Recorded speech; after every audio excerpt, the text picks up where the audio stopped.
Let's take a look at the rest of the trading deck. 50 equities led by Union Dye Consult, Costain West Africa, and Africa Prudential Registrars PLC appreciated in prices during the week, higher than the 34 equities of the preceding week.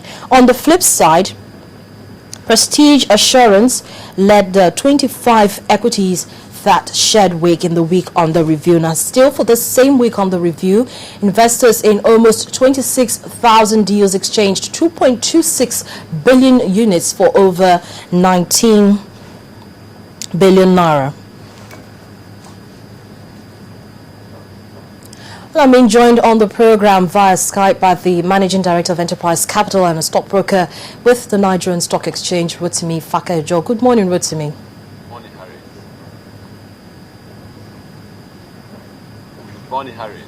Well, looking at last week's trading activity, we noticed a growing price of volatility despite improved risk appetite and positive breadth. Why is that? Well, I think it's not too far-fetched from the fact that some of the stocks that actually lost value last week are those ones that are really of the highly capitalized sector. What I mean by that is that Nestle Foods, the extent to which it can affect the market capitalization on a daily basis is about 7.1%. That is, Nestle Foods is about 7.1% of the total market capitalization. Likewise, Nigerian Breweries is about 9.8% of the total market capitalization, and at the same time, too, Guaranteed Trust Bank is about 6.4% of the total market capitalization. And all these three stocks lost considerably last week. So you can now see where the impact is coming from. And when this kind of thing happens, it definitely will erode whatever gains that we have seen in other stocks and sectors. So I think for the week, if not for the reason that those three stocks were the major were the major laggards within the week, I think that's grossly responsible for what we saw. So I think going forward, except there is enough dilution of these stocks to be able to reduce the impact by having more stocks listed on the exchange. Otherwise, that we may not really be able to. This kind of thing is continue. Even when the market has performed very well, the effect of these highly capitalized stocks is still definitely going to have a long sway on them. But to me, I think with the period that we are in the year, I think what we are seeing in the market is still not far from normal. And to me, the market has not yet ended for the year, and we're still we still have a lot of days to go because the stock exchange doesn't close down except for those days that are public holidays. So I think going forward, we're still going to see a very good position, at least portfolio managers and high network individuals are still going to look at the market and take a better position to be able to at least balance their portfolios for the year. So I think what we saw last week was still very normal.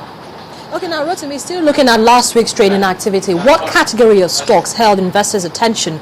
Was it the small, medium, or probably the large cap stocks like the ones you've just mentioned? But we know already from what you've said that most of the large cap stocks didn't hold investors' attention at all. So was it the medium or the small capped ones that actually held investors' attention? Well, I think we saw activities in the banking sector and also in the low cap stock, or maybe we say medium cap. If you're going to put Transcorp PLC among the medium cap stocks, and we saw quite a good activity in that particular stock. So we may say it was the medium cap stocks that actually took the week. Okay, but then looking at the indices, we noticed that the ASM, it actually increased, and that's the first movement we've seen in a very, very long time, in so many weeks. So what actually drove the position for that particular indices for stocks listed under that index? Well, I think for the ASM, the activity there has been very low, but it was quite surprising that for quite a long time we've not really seen activity there, and there was a positive change of about 0.25% in the index of that particular stock. I think now and then investors are beginning to look at it. For a very few of them that are really doing well, and I think going forward we'll still see more activities in this. And for some of them, I think we can give it to stocks like Putix, which has been which has been a very good performer in terms of dividend payments and profitability. So I think maybe with more focus on the kind of reform that the Nigerian Stock Exchange is doing on that particular sector of the market, I think we're still going to get it better from there. So I think the weekly change is still minimal, but I mean it was good for last week, but even the year-to-date change for that particular index is still in the position of about 1.92%. So I think we may really see a situation whereby there will be a gradual improvement and the sector will have more momentum and value. Well, Rotimi, just before I let you go, what are your thoughts as to what direction the market will take today? Well, I think for this week is very significant, although activities are going to be all through the remaining parts of the month. But I think a lot of companies will be winding up activities by this weekend. And I think we're really going to see volume and value being traded. But how that will impact the index change is going to be but for me, I think the likes of Nigerian bureaus, which I still believe strongly, if it reverts in its the loss that it has sustained, because this price that it is 462 naira is usually the price at which it makes a turnaround. So it's like the resistance level for quite a very long time. So we're going to definitely see that happening this week. That is a reversal of the price, and I don't see the likes of Dangote Cement losing price or Nestle Food losing further. So definitely, I believe that the market is going to close positively. Well, thank you so much, Rotimi, for sharing your thoughts with us this morning on the program. To have a profitable trading day. Thank you. Well, I've been speaking with the Managing Director of Enterprise Capital and a stockbroker with the Nigerian Stock Exchange live from the trading floor, Rotimi Fakejo. He gives us very good numbers from last week. He's optimistic, and I'm sure that's what most other traders are feeling, that if large cap stocks, namely Nigerian breweries, Guarantee Trust Bank, Nestle Foods and the rest of them, the large cap stocks, if they reverse the losses that they suffered for most of last week, we could see the market actually returning back to winning ways, including Dangote Cement, as he mentioned. Well, Business Morning will continue in just a moment. Please join us again.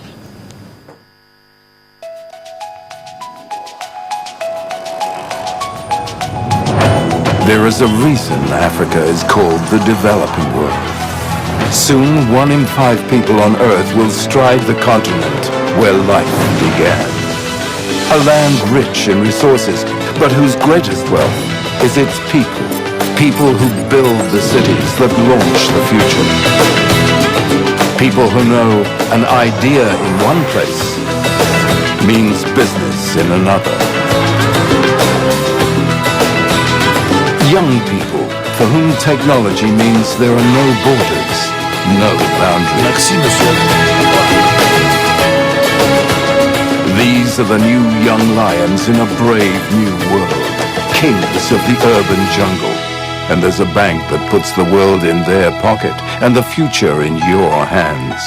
UBA, Africa's global bank.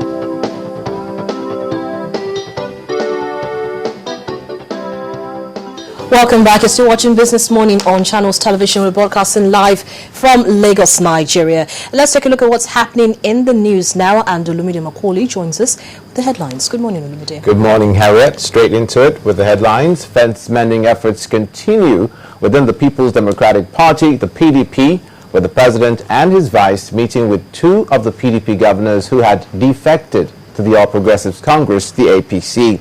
Governor Rabiu Kwakwanso of Kano State and Ali Ramako of Sokoto State